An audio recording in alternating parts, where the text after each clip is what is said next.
Bihar police operator में अक्सर बहुत सारे लोग फॉर्म भरते हैं। इस साल भी काफ़ी ज़्यादा वैकेंसीज निकला है और काफ़ी लोग फॉर्म भरे हैं। 31 मार्च तक ये फॉर्म जो है वो ओपन रहेगा। अक्सर सभी लोग अप्लाई करते हैं, फिर चाहे वो बिहार के हो या फिर बिहार से बाहर के हो।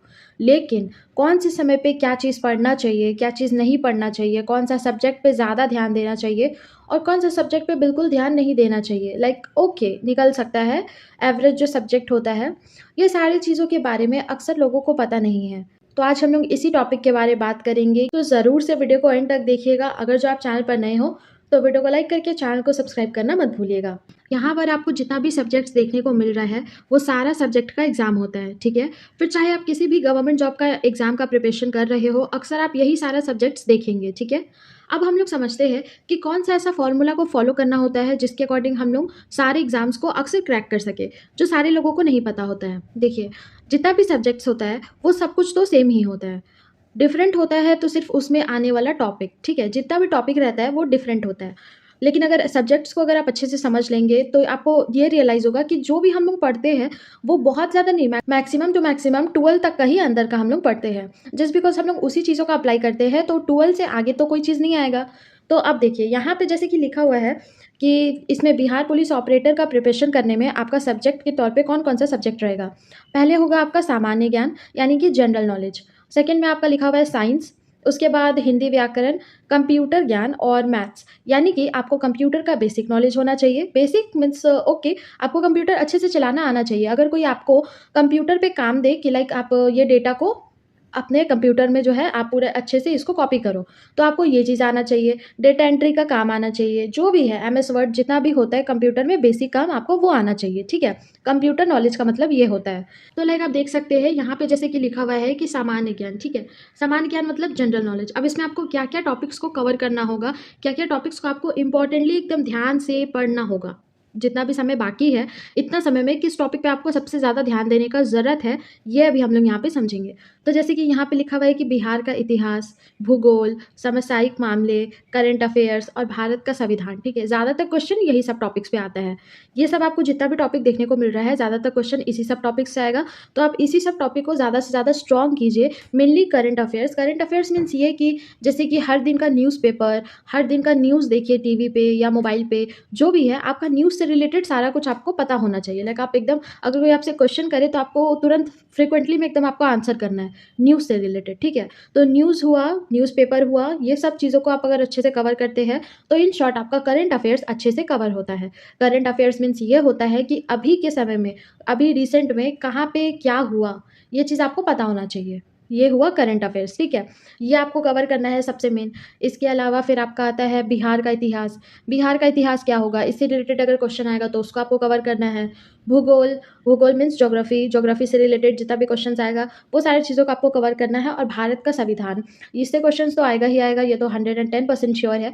भारत का संविधान लाइक 1947, 1948, ये सब में क्या क्या चीज़ हुआ, क्या क्या चीज़ लागू हुआ, ये सारी चीज़ों से रिलेटेड क्वेश्चन आता है जीके में, ठीक है। बहुत ही बेसिक बेसिक है जीके, बहुत ही आसान होता है, उसको आप कवर कर सकते हैं, बहुत ही आराम से उसका सारा प्रिपरेशन कर सकते हैं, ठीक है।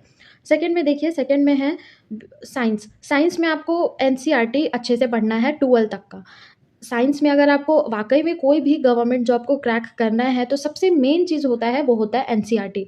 आप जितना अच्छा एनसीईआरटी को कवर करते हैं, जितना अच्छा आपका सारा चीज़ अच्छे से आपको समझ में आ रहा है, आप अच्छी चीज़ों को ऑब्जर्व कर पा रहे हैं साइंस में, और साइंस ही नहीं एक्चुअली सारा सब्जेक्ट्स में, बेसिकली एनसीईआरटी में अगर आप कर पा रहे हैं तो मतलब आपका कोई भी एग्जाम को आप आसानी से क्रैक कर सकते हैं।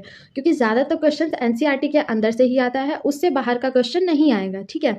ये अक्सर देखा गया है। इसका जो बहुत सारा सिलेबस, और आप चाहे तो पहले का, पिछले समय का यानी पिछले साल, फिर उसका पिछले साल का भी आप क्वेश्चन देख सकते हैं। क्वेश्चन पेपर ऑलरेडी अपलोडेड होता है इंटरनेट पे। अगर जो आपको किसी भी चीज़ का क्वेश्चन पेपर चाहिए होगा तो ज़रूर से हमें कमेंट कीजिए, ताकि हम उसके बारे में और भी विस्तार से आपको बता सके कि किस तरीके से आप अपना सारा का सारा क्वेश्चंस को और पिछले समय का क्वेश्चंस को भी आप निकाल सकते हैं, ठीक है। अगर जो आपको इस टॉपिक के बारे में जानना हो तो ज़रूर से हमें कमेंट कीजिएगा, कमेंट करना मत भूलिएगा।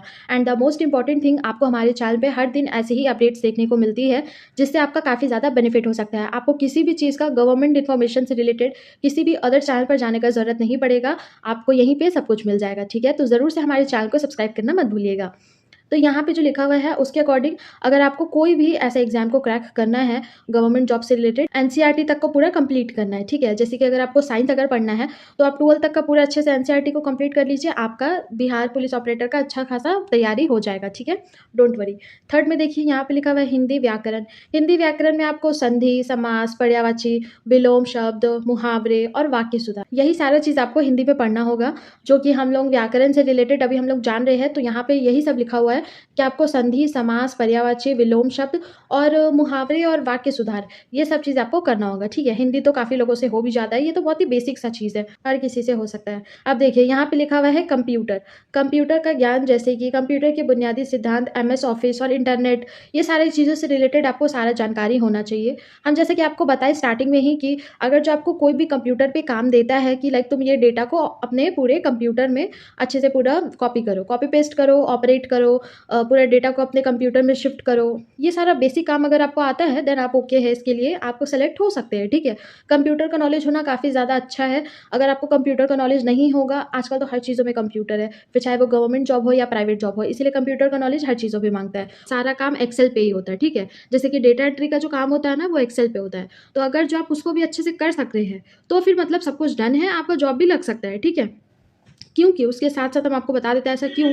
क्योंकि कंप्यूटर का नॉलेज भी काफ़ी लोगों को आज के समय में भी नहीं है। बहुत बेसिक नॉलेज है, उससे ज़्यादा एक्सेल पे कैसे काम होता है, एक्सेल पे कैसे वर्क किया जाता है, ये सारा नॉलेज नहीं है। और अगर आपके पास है, तो फिर आप इसके लिए सेलेक्ट हो सकते हैं, डोंट वरी, ठीक है। इसीलिए कंप्यूटर का बेसिक नॉलेज आपके पास होना चाहिए, लेकिन साथ-साथ एक्सेल का नॉलेज भी काफ़ी ज़्यादा ज़रूरी है, इस बात का ध्यान रखिएगा। क्योंकि अगर आपको एक्सेल का नॉलेज नहीं होगा, तो कंप्यूटर का बेसिक नॉलेज होने का भी मतलब नहीं होता है, क्योंकि जितना भी काम होता है, वो सब कुछ एक्सेल पे ही होता है। तो इसीलिए कंप्यूटर, एक्सेल, ये सब चीज़ों का बेसिक नॉलेज होना चाहिए। साइंस, मैथ्स, ये 2 ऐसा इंपॉर्टेंट सब्जेक्ट है जिसको आपको अच्छे से कवर करना होता है, जिसके बारे में अक्सर लोगों का माइंड में ऐसा क्वेश्चन रहता है कि कैसे करें, कैसे करें? तो उसके लिए सबसे बेस्ट चीज़ जो होता है वो होता है एनसीईआरटी। एनसीईआरटी को अच्छे से कवर करना काफ़ी ज़्यादा ज़रूरी होता है। और एनसीईआरटी के साथ-साथ जब आपका सारा प्रिपरेशन हो जाएगा, उसके साथ-साथ आपको पिछले साल, फिर 2023, 22, ये सारे साल्स का आपको जितना भी आपको क्वेश्चन पेपर मिल सके, उतना आपको क्वेश्चन पेपर सॉल्व करना है। उससे क्या होगा, आपको काफ़ी ज़्यादा आइडिया होगा कि किस तरीके से पेपर आता है, किस तरीके से आप प्रिपेयर करेंगे, कितना जो आप अभी तक प्लानिंग किए हैं, तैयारी किए हैं, वो सब चीज़ों का क्या अभी तक आपको समझ में आया है, ये सब चीज़ आप ज़रूर से उससे समझ पाएँगे। तो इसीलिए ज़रा सा भी देर मत कीजिए, अगर जो आपको इसके लिए ज़रा सा भी प्रिपरेशन करना है, तो अभी से शुरू हो जाइए। सारा प्रिपरेशन जल्दी से खत्म कर लीजिए and the most important thing, पिछले साल का क्वेश्चन पेपर को देखना मत भूलिएगा। अगर जो आपको इसके बारे में जानना है कि पिछले साल का क्वेश्चन पेपर को आप किस तरीके से निकाल सकते हैं, तो ज़रूर से हमें कमेंट कीजिएगा ताकि हम आपको बता सकें कि किस तरीके से आप पिछले साल का क्वेश्चन पेपर को निकाल सकते हैं, ठीक है? तो कमेंट करना मत भूलिएगा। फिलहाल इस वीडियो को क्लोज़ करते हैं, कल हम फिर आएँगे ऐसी इंटरेस्टिंग अपडेट्स लेके। तब तक के लिए आप हमारी इंस्टाग्राम, टेलीग्राम और फेसबुक चैनल को भी जॉइन करना मत भूलिएगा। फिलहाल के लिए जय हिंद, कल हम फिर आएँगे ऐसी इंटरेस्टिंग अपडेट्स लेके। आप हमारे और भी वीडियोज़ को वॉच करना मत भूलिएगा।